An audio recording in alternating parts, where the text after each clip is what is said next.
marriage is a spiritual path. Seventh commandment of Aseret Divrot is marriage. Never say to your spouse, I hate you.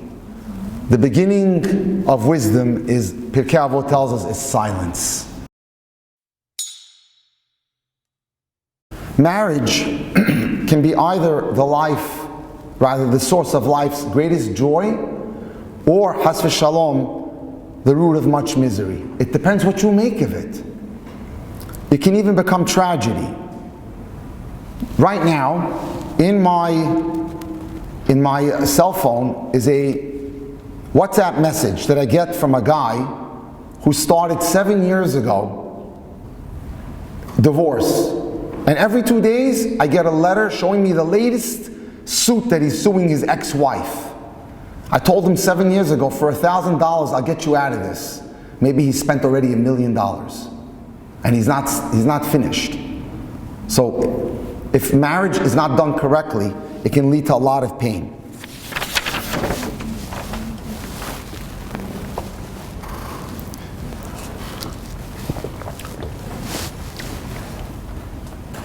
There's a rabbi in Monsey, New York called Rabbi Ephraim Waxman, and he tells an amazing story. One of his neighbors, the son was getting married. He had a blemish on his skin, and he needed to see a dermatologist. He had 3 weeks before the wedding, and it wasn't nice looking. So the mother said, we're going to send you to the best dermatologist in Manhattan. We got to fix the problem. You can't get married this way. So they make an appointment with one of the top dermatologists in Manhattan. He's an Ashkenaz guy, not religious.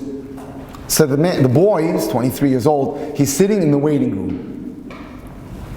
And he's like very tamim, innocent. By the way, if I speak too fast or you don't understand anything, just raise your hand, I will explain. So he's sitting there. He has a Mishnah book in his hand. And suddenly, a rock star walks in to the waiting room. And everyone says, "Oh, look who came in. Big rock star." And they all want to get her autograph, say hello to her. And somebody says to this yeshiva boy, "Look who came." And he says, "I don't know who she is." So they start making fun of him, saying, "Look how you're ignorant, you don't know anything about the world." And they tell the nurse, and the nurse tells the secretary, and the secretary tells the doctor, you have a patient that's going to come in a few minutes. He doesn't know anything about the world. He's completely closed off. He's isolated. So when his turn came to see the doctor says, "Hey, how are you? I heard you're getting married. You Orthodox Jews, you probably already have a prearranged marriage. You don't know anything about life. What do you know? Let me give you some advice," he tells him. So he says to him, "Doctor, before we talk about it," he wasn't a stupid kid. He said, "Before you give me advice, can I ask you a question? How many times are you married?" He says, 5. He says, "I don't need your advice. We are Orthodox Jews. We have a Torah. It guides us. You don't have nothing to teach me. And that's why I'm here today. I want to teach you." I first want to repeat something that Einstein said. Insanity is doing something the same way again and again and expecting a different result. Tonight we came to learn to do things a little differently.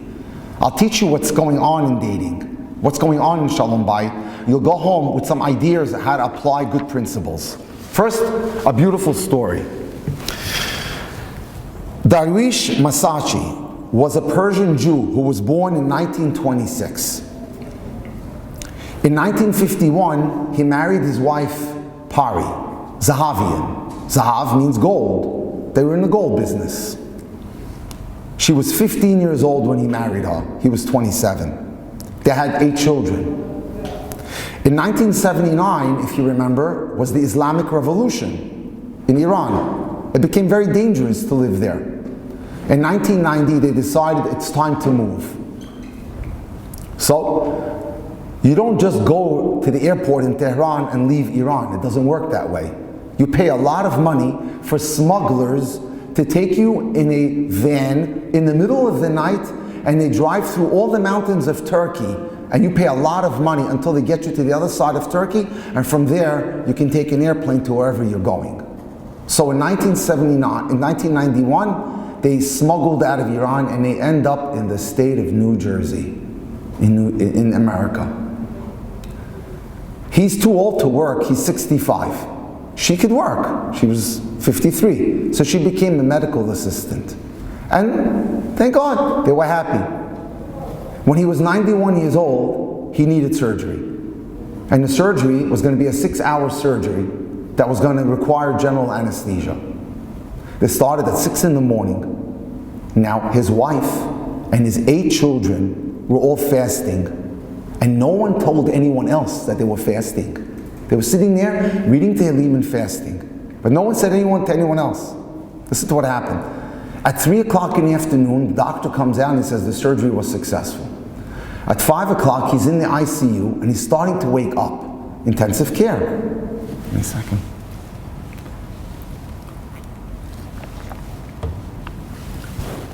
He could see a little bit, and he starts to do this with his finger.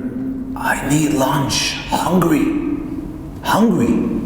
So the nurse says to him, Mr. Masachi, you know you had general anesthesia. You can't eat. You're not allowed to have lunch. Okay, she walks away.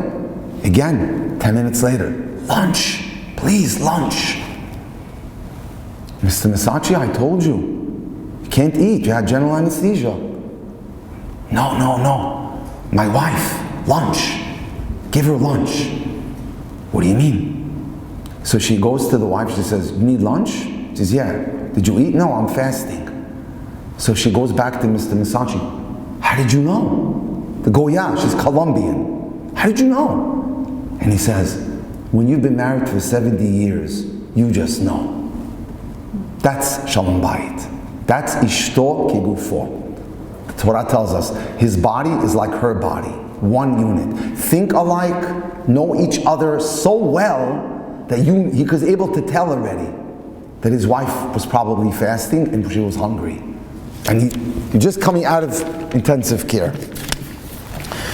Much of the problems, like we said, in marriages is because the communication is off and people don't know how to ask for something in a respectful tone. We don't mean to hurt each other in marriage. We don't want to hurt each other, but we're not careful in how we ask for things and how we communicate. Listen to a story that happened in New York, in a post office in a very bad area.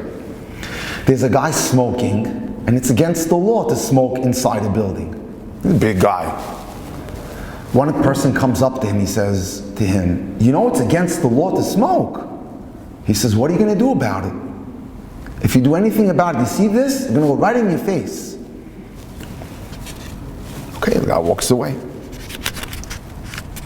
Someone else comes up to him, tells him the same thing. Stop smoking, you're not allowed to smoke. And the guy got very upset. He goes, get away from me, or I'm going to break you into 2 pieces. Suddenly, a little man walks up to him. He says, excuse me, sir, I'm so sorry to bother you, but my father died from cancer, and I was told that it's very bad to smoke. Can you please do something with the cigarette? The guy looks, he's a big guy, he says, I'm really sorry. I'm going to take the cigarette, I'm going to put it out right now. It's how you ask. That's the key.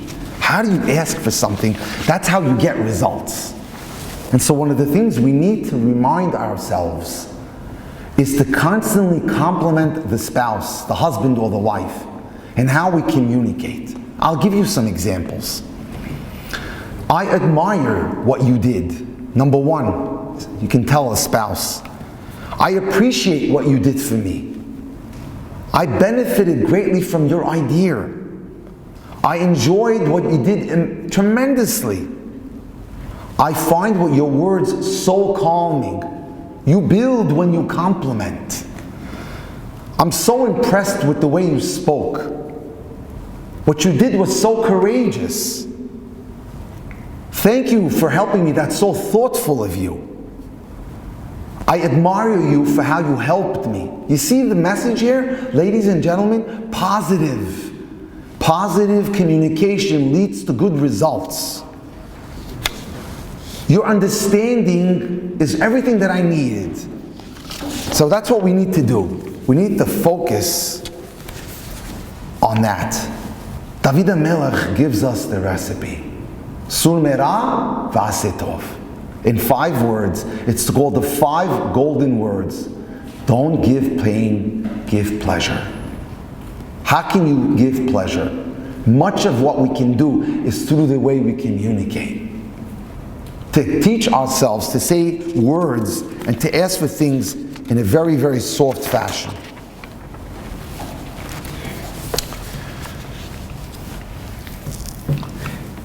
One of the people that I got very close to many years ago is Rabbi Shalom Arush. He wrote The Garden of Emunah. I met him in 2006. I was lucky that I got to meet him. I probably read The Garden of Emunah over 12 times by now. I think it's a classic book that everyone should read. It's in probably 14 languages. He wrote a book called Migan Eden Mekedem. And I'm going to touch on some principles that he is very big on, that I believe in a lot.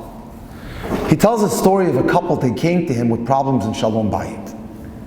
Higiu elai zug im bayot Shalom Bayit. A couple came to me with problems in Shalom Bayit.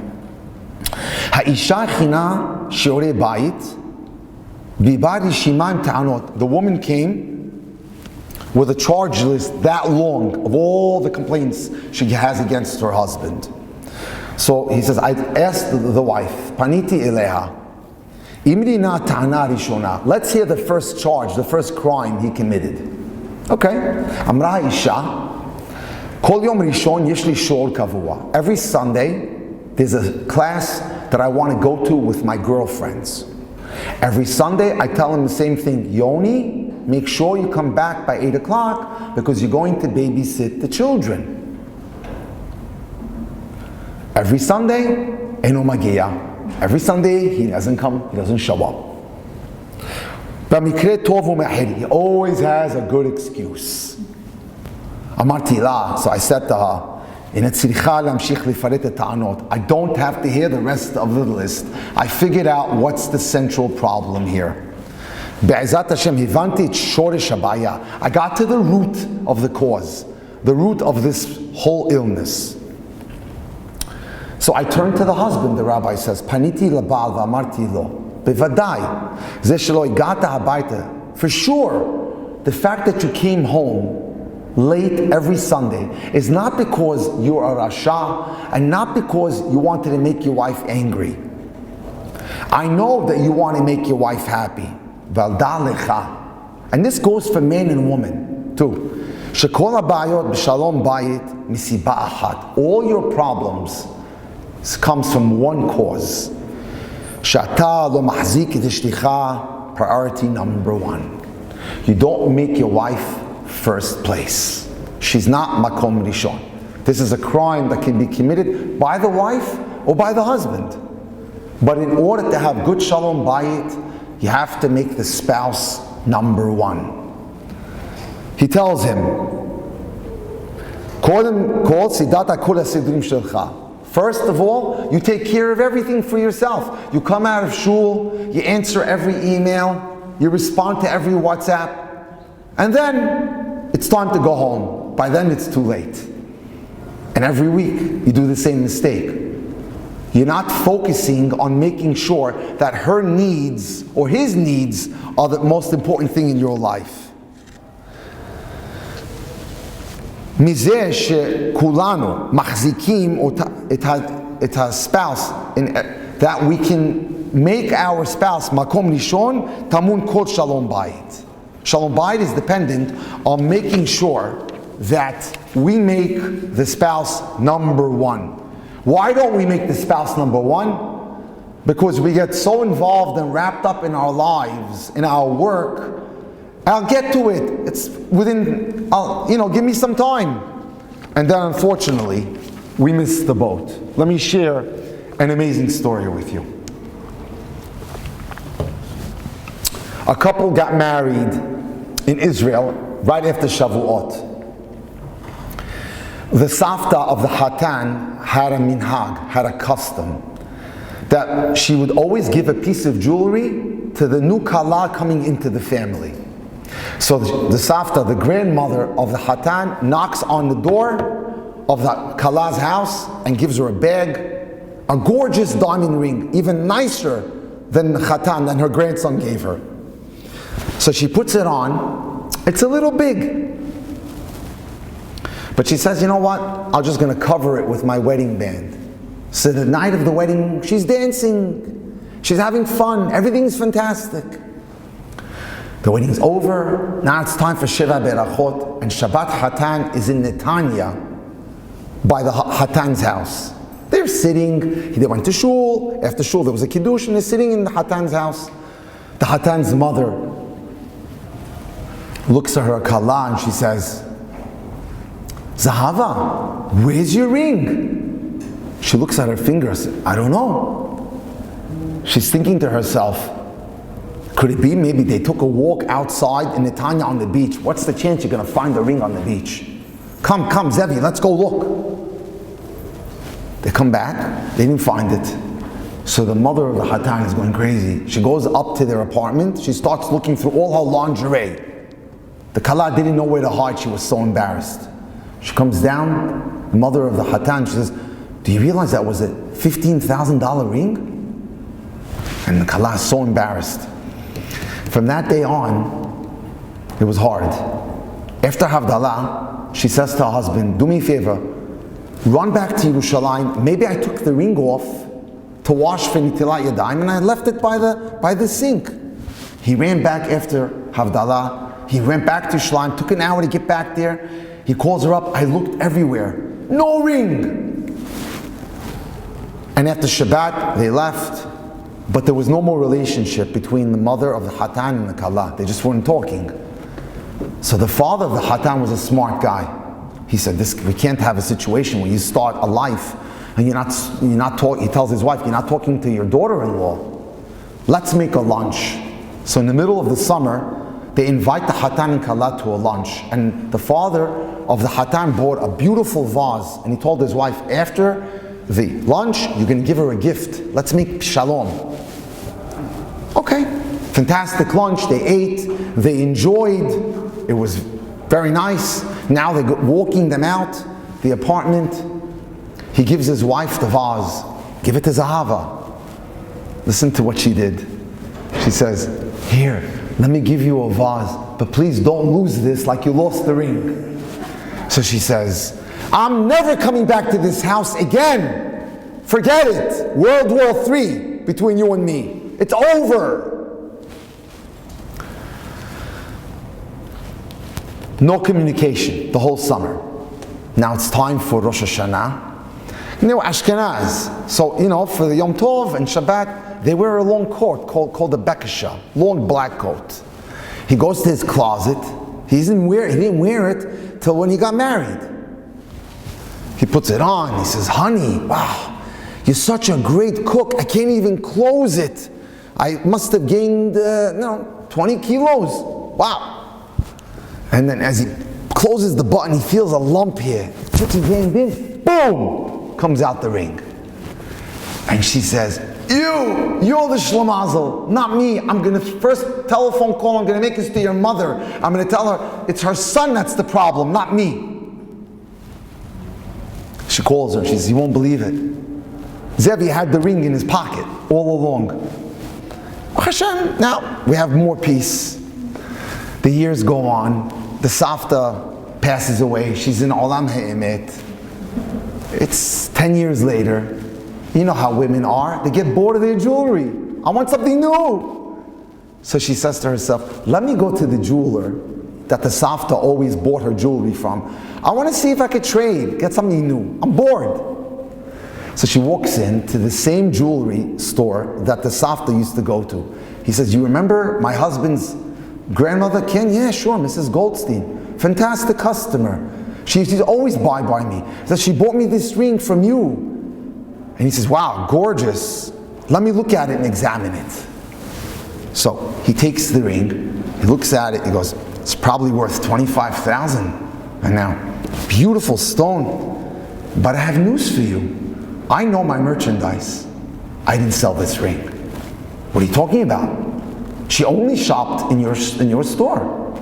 No. Go back to your house. Bring me the GIA certificate. Let's see.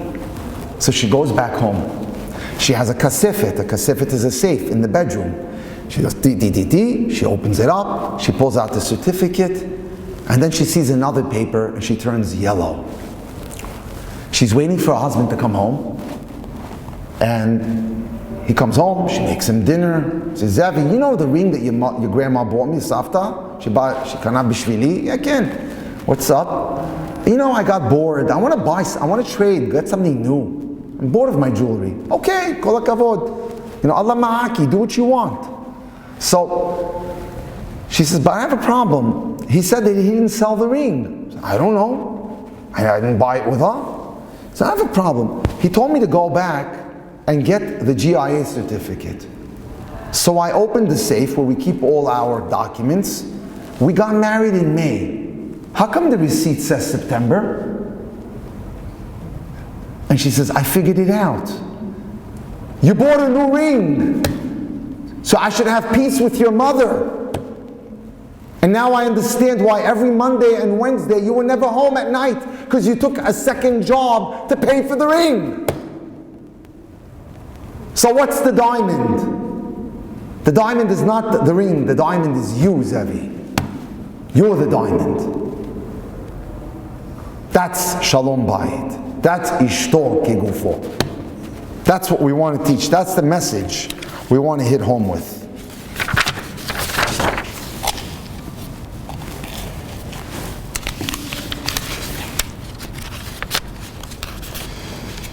I'm going to skip some things if you forgive me. Okay. People ask me to define love. What is love? So there's a woman called Gila Manelson. Very smart. Gila Manelson is today probably the world's expert on Shmirat Negiah. She grew up totally not religious. She went to Israel. Somebody invited her to a wedding of religious Orthodox and said, you know, the Hatan and Kala never touched. She said, you're crazy? Unheard of. She's wearing jeans. Can't be. That got her curious to learn about her Jewish history. And slowly, she became a Chozeret B'Tshuva. And now, she's dating very seriously a guy who's studying in Isha Torah. He's going to be in their kollel. And he said to her, we're going to get engaged, but the first thing we have to do is you have to meet my Rabbi. He has to give approval, haskama. I want him, the Rosh HaYeshiva, to meet you. Which is very good, by the way. I always tell girls, try to find a guy that has a Rebbe, because I'm going to explain later why. It's so important, especially for a new couple. So she brings her to the Rosh HaYeshiva, and he's so nice to her, he's smiling, he's warm. Tell me about you, Gila. What do you do? What school did you go to? What are you studying? And she says, I'm doing such a good job. I'm making a very good impression on him. And he says to me, Gila, can you explain to me, what is your definition of love? She says to herself, well, that's pretty easy. I told the rabbi, love is the feeling that you feel when you feel like you have that feeling. She said, Hashem Yirahim. I'm about to get married and I have no idea how to define what love is. And it hit me. How could love be a feeling? Because if love is a feeling, that can lead you to an abuser, someone who can hit you, God forbid, someone who's arrogant, or someone who's totally wrong for you. And feelings come and feelings go. So you cannot base love on a feeling. So here's what she said. I decided to do a research. What should a person be looking for? Love is more than that. Love is focusing on character and on values. Is he caring? Is she caring? Are they loyal? Are they dependable? That's what love is. Are they morally unshakable? Can you trust them? Can you trust them? I had a case yesterday here, a consultation in Panama. I don't trust him, she tells me. He can say whatever he wants. I don't trust him. When the trust is broken, you have a serious problem. He lies to me all the time. So she said, you know what love is? I'll tell you what love is, because the Rosh Yeshiva told me what love is. Love is the attachment between a man and woman when you appreciate their goodness from their actions, their kindness, their consideration, their good thoughts. That's what love is. That kind of love is the kind of love that lasts over time. That even when there's a problem, we can solve it. Because deep down, I know you're good. I know you have good values. And then she tells a story. I met the perfect couple, Larry and Linda. They weren't religious, but they agreed on everything. Politics, diet, travel, food, dessert, you name it. Everywhere they agreed. You never saw two people so happy. Everyone was jealous of them. Larry and Linda are now divorced. What happened? Didn't they agree on everything? Why didn't their love last? How come their marriage failed? Because Larry and Linda didn't have the concept of self-growth. We, as Orthodox Jews, understand what it means to grow. We're all sitting right now in a shiur. That means we want to grow. Larry and Linda didn't understand that marriage is a spiritual path. It's a ruchani derech. It's a spiritual path that you work on all the time. It's not automatic pilot. And the result was, Larry was selfish and he cared only about Larry. Linda was selfish and she only cared about Linda, and the marriage fell apart. They asked me a question. In Parashat Hayesara, I write for a newspaper in New York. Parashat Hayesara is the biggest weekend in New York for single Shabbatons. What do you think is the one midah that is the most important midah in a great marriage? I didn't even have to think about that. To be mevater, to give to the other person before you. You have that midah of being mevater, of letting your spouse go first, you're guaranteed hatzlacha. You're guaranteed.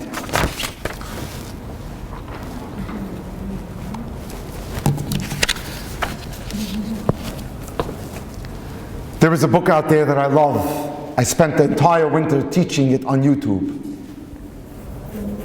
The 5 Love Languages. It's a very important book because it helps us to understand that every one of us has a love tank and it needs to be filled. And you need to understand what your love tank is so you can communicate to your spouse. For example, my love tank, I know, is, I'm going to tell you the 5 and then I'm going to tell you mine. Number 1, compliments. We call it words of affirmation. Good words. Some people need to hear that. Number 2, quality time. My love tank is words of affirmation. My wife's 100% quality time. 3, receiving gifts. Some people love gifts. 4, acts of service. I want my husband to clean the dishes a little bit after the dinner. I want my wife to remember to pick up my favorite snack. Do things, actions. And the last thing is physical touch. So that's very important. I'm not going to go into it because this itself is a lot of, it's a whole shiur. I will tell you, on YouTube, if you go to Rabbi Dr. Jack Cohen, I spent the entire January and February explaining it perfectly. I just want to put it out there that this is a very important concept to understand what your love language is and to be able to communicate that to your spouse so they know how to fill your tank. That's so important.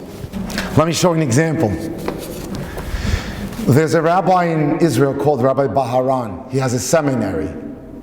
A man walked up to him. He graduates about 100 girls every year.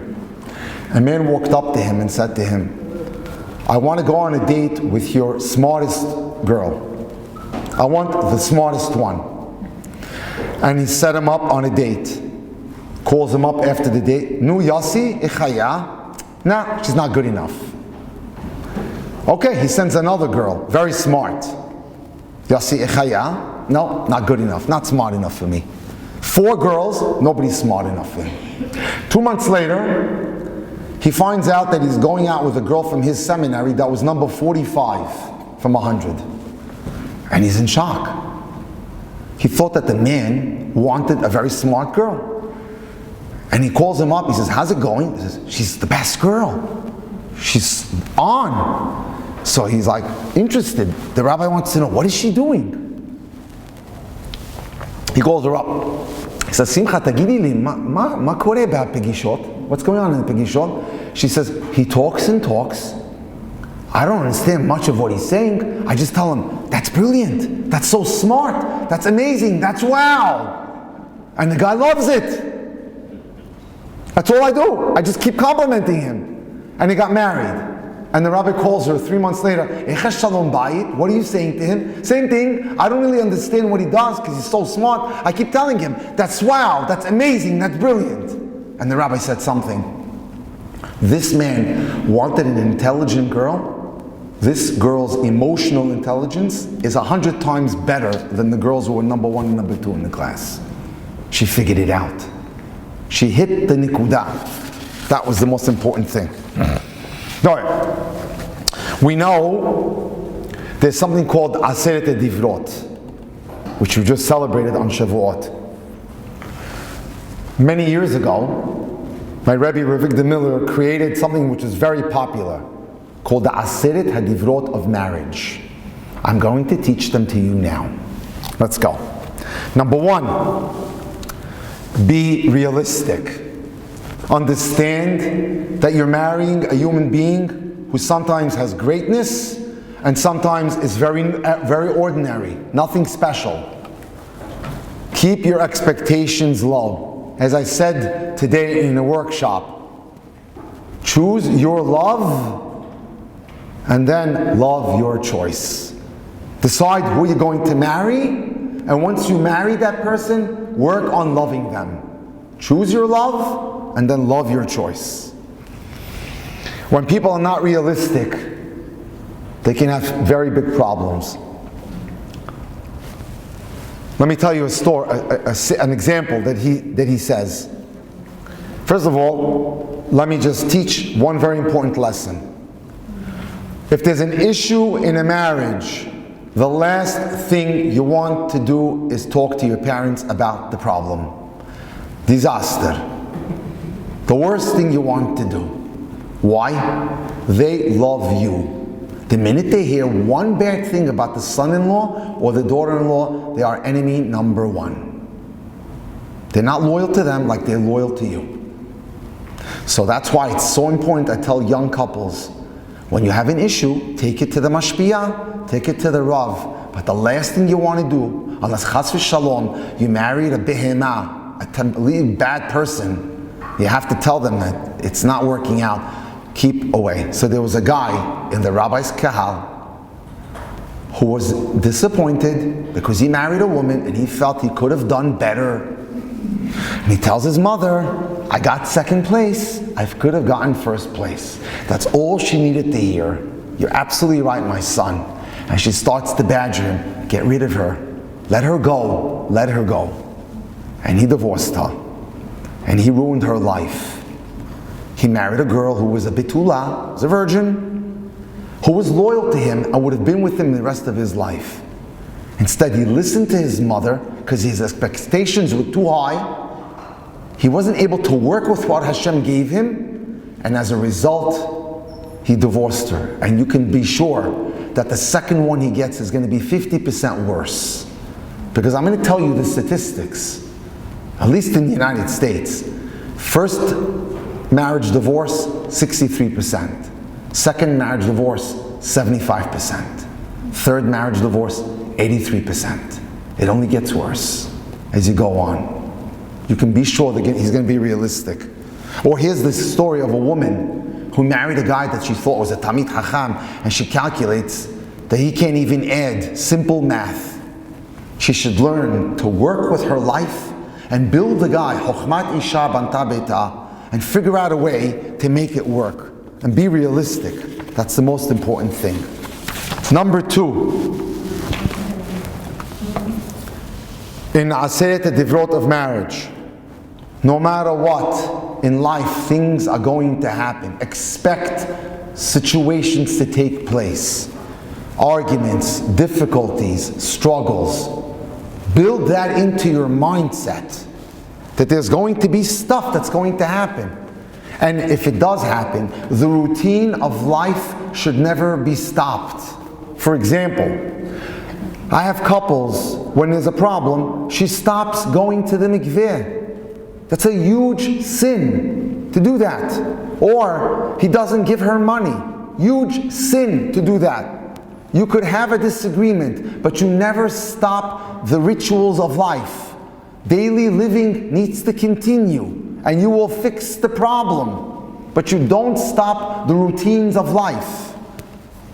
Number 3, Shlomo HaMelech writes, Poter Mayim, Reshit Madon. When you have a dam, like we have by the Panama Canal, if you have a small hole and water starts to go through, what happens if you don't repair it right away? It becomes a big hole. So as soon as possible, make peace. That's important. That's number 3.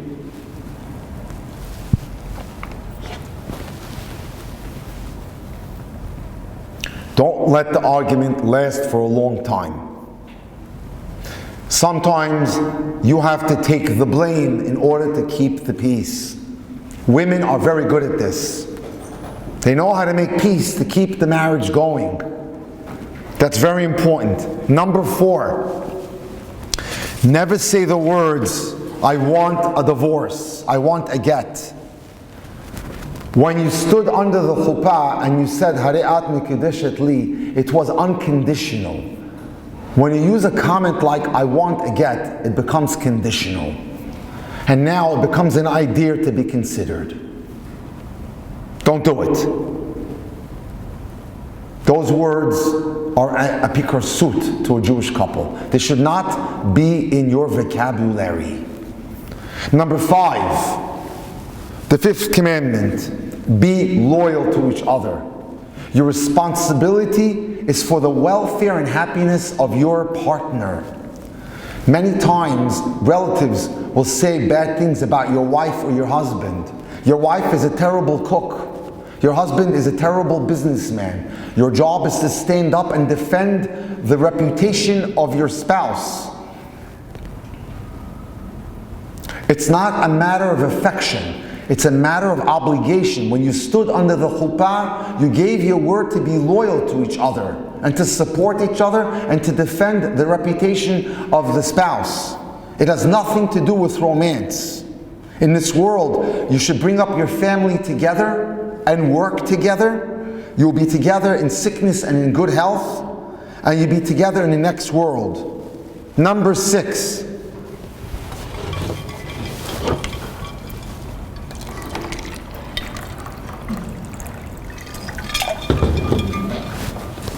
Never take mean words seriously. There was a Talmid Chacham in the time of the Gemara who was married to a second wife. His first wife passed away. He was giving a shiur to the students in yeshiva about Shalom Bayis. His second wife was a mechashefa. She was a witch. She was terrible. She burnt his food. She didn't do his laundry. She embarrassed him in front of the students. So the son from the first wife says to his father, how could you give a shiur on Shalom Bayis when your wife treats you so badly? And he answered him something beautiful. Because no matter what she says, it passes away quickly. Listen to what he said. He was a very smart man. Don't take mean words seriously. Sometimes the man had a bad day at work. Sometimes the woman is frustrated from all the children. But if you just let it pass, it can go away. But unfortunately, you know what happens? We get into a tennis match. Bing, bing, back and forth. And oftentimes, horrible things can happen. The Gemara says, Tuvia d'shama v'adish halufeh b'shtei. Happy is the person who keeps their mouth closed. 100 bad things will pass them by. Let me tell you a true story that I remember 40 years ago in New York. Imagine you're walking in the street and a guy looks at you and you're wearing a kippah and he calls you a dirty Jew.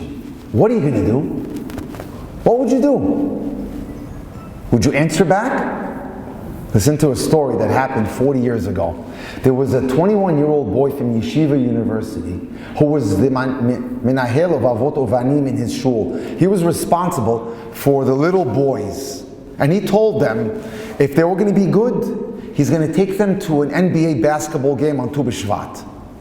An afternoon game. So everyone came to shul, and from shul we're going to walk to the train station, we're going to go to Manhattan to watch the New York Knicks basketball game. On the way, there was a park. There were a bunch of 20, 22-year-old goyim sitting there. And they saw him walking with all the children. He has 18 kids with him. All the children are 9, 10 years old. Hey, you dirty Jew! He said he had to protect his honor. He goes into his pocket and pulls out a knife. You want to start with me? That's all the Italian boys needed to see. They go to their car. They open the trunk of the car. You know baseball? Take out the bat. They go to the boy. Boom! In 1 minute, they killed him. Now, if this boy had remembered the words, Tuvia d'shama v'adish, happy is a person who keeps his mouth shut, listens to an insult and doesn't answer, 100 evils will pass him by, he would be alive today. Today he would be 59 years old. You know what happened? Listen to what happened. The case was brought in front of a Gentile judge in New York. The Gentile judge said, the court is no place for revenge. This is not manslaughter. This is not murder. Let's reduce the case to negligence. And we're going to make the trial a year and a half from now. Let's calm the waters down because everyone was angry. A year and a half later, everyone comes back to court. What's going to happen? The judge says, 5 years probation. That means every 4 months the boy comes, he signs his name and he goes home. That's what happened. We have to be careful. In marriage, it's so important to keep this concept. Don't answer back when something is said that bothers you. Let it go. Keep your mouth closed and you will be happy. And you will live happily. Do you think that it's happy to be divorced?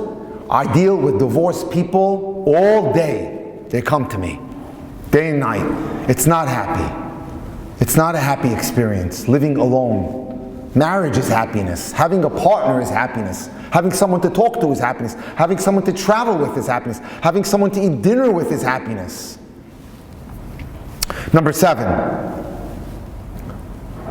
The 7th commandment of Aseret Divrot is marriage. Never say to your spouse, I hate you. It's like taking lalik crystal, breaking it, and then attempting to repair it with glue. Is it ever the same again? No. The beauty is gone. Be careful what you say. It can really be hurtful. Number 8. The biggest mitzvah in the world that you can do all the time is v'ahavta l'recha kamocha. In marriage, you have all day to do that. You send a text, hi honey, how's your day? Miss you.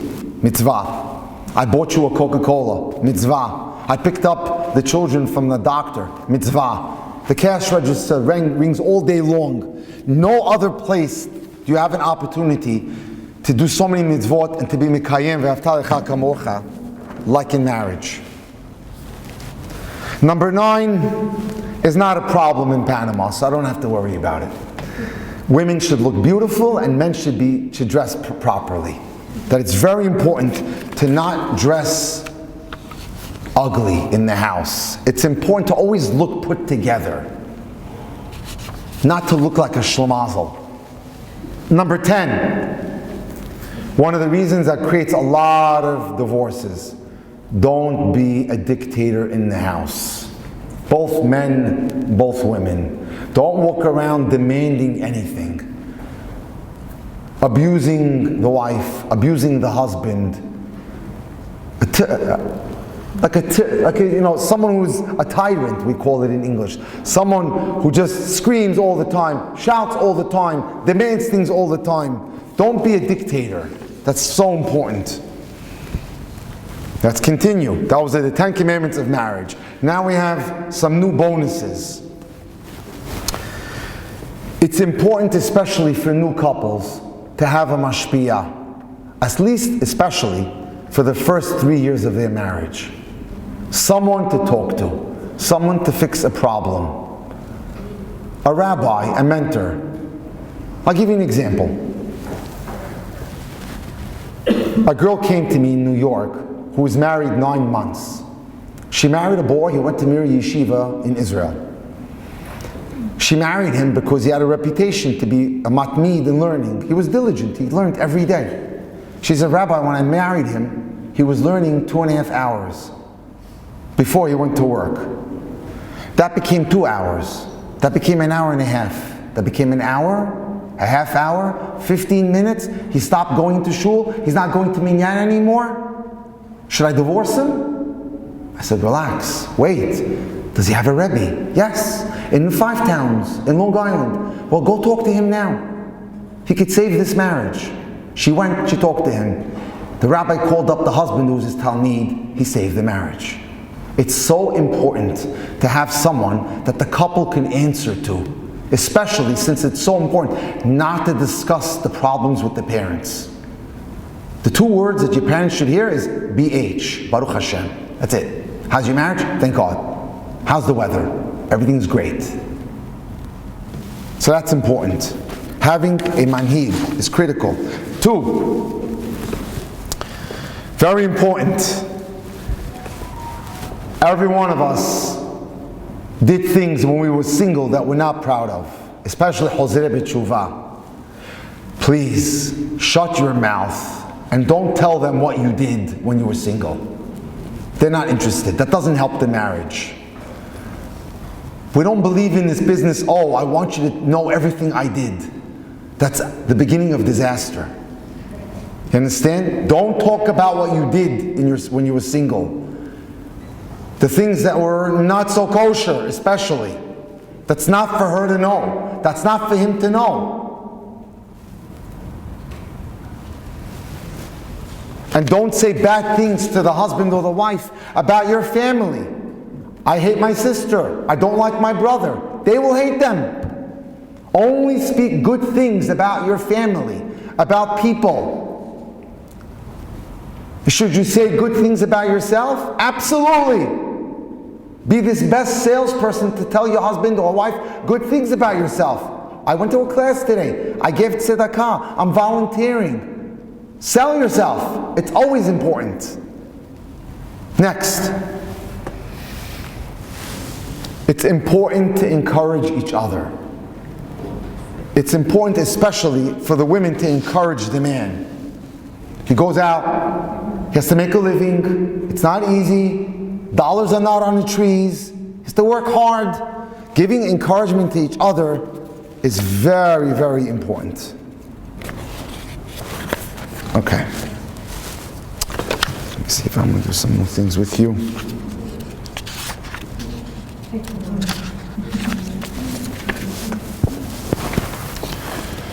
I want to finish a few things and then we're going to go into it.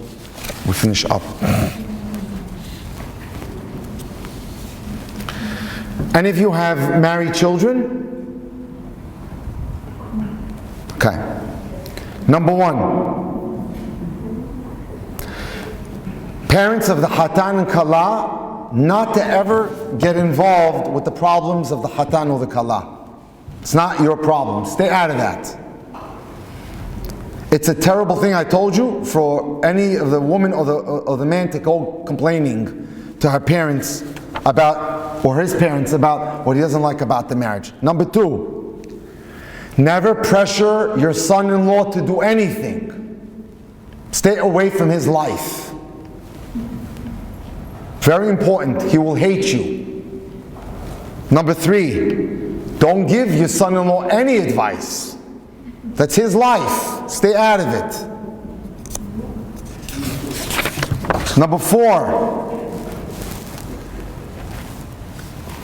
don't get involved in the mahloket between the mother-in-law and the father-in-law. Not your business. Stay away.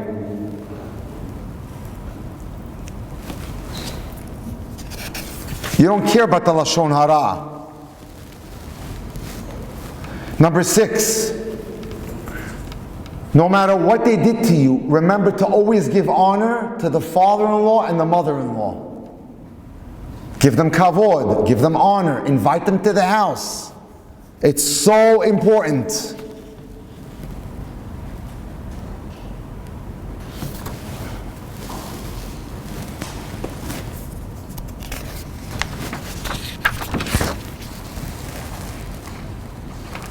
Number 9,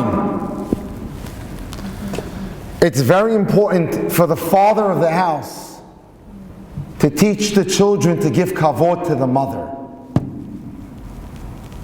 Kiss mommy's hand on night of Shabbat. Ask her for a beracha. And if they're disrespectful to the mother, you have to point it out to them right away. That's not the way you talk to your mother. Because sometimes the children are not careful with derech eretz when it comes to the mother. So the job of the husband is to always remind them to give honor to the mother.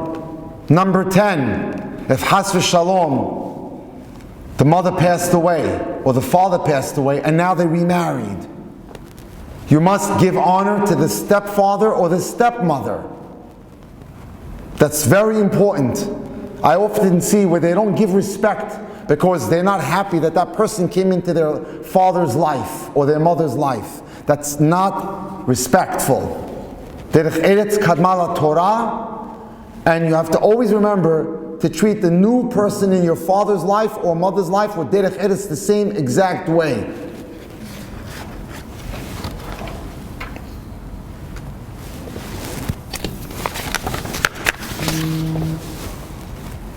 Oh, it's my wife. I'm going to call her. I'm just going to tell her. Give me a second. I'll call you in a couple of minutes, okay? Okay, bye-bye. I'm in a shi'ur. Bye-bye. All right, so in summary, I tried to give you an idea, some of the tools you could use in order to make your marriages happier, sweeter. A lot of it is using sechel yashar, common sense. Common sense. It starts with siyag l'chokhmah shetika. The beginning of wisdom is, Pirkei Avot tells us, is silence. The less you speak, the better. But especially remember some of the things we spoke about tonight. That you have to be realistic. Things are going to happen. Don't overreact to when things are said to you. They're not meant in a bad way. Common sense, and especially if you have issues between each other, don't get the parents involved. Figure out a way to go to a third person and solve it quietly so that they don't know. Because if has v'shalom, you get the parents involved, they're not always going to hate the son-in-law or the daughter-in-law. It's my pleasure to be here tonight. Thank you so much for giving me the time. And Be'ezat Hashem, we should only see smachot b'meran amenu amen. Oh, I'm happy to take any questions if anybody has. And I also want to tell you, I receive questions from all over the world. I'm happy to answer your questions. I'll give you my number. It's public to everyone. You can have it also. It's +1, that's the area code of America, 305, again, 305-206-1916. You can always WhatsApp me and ask me a question. I'll try my best to answer it. If anybody has any questions now, let me know. Otherwise, Baruch Hashem, we're done. We're good? Okay, thank you.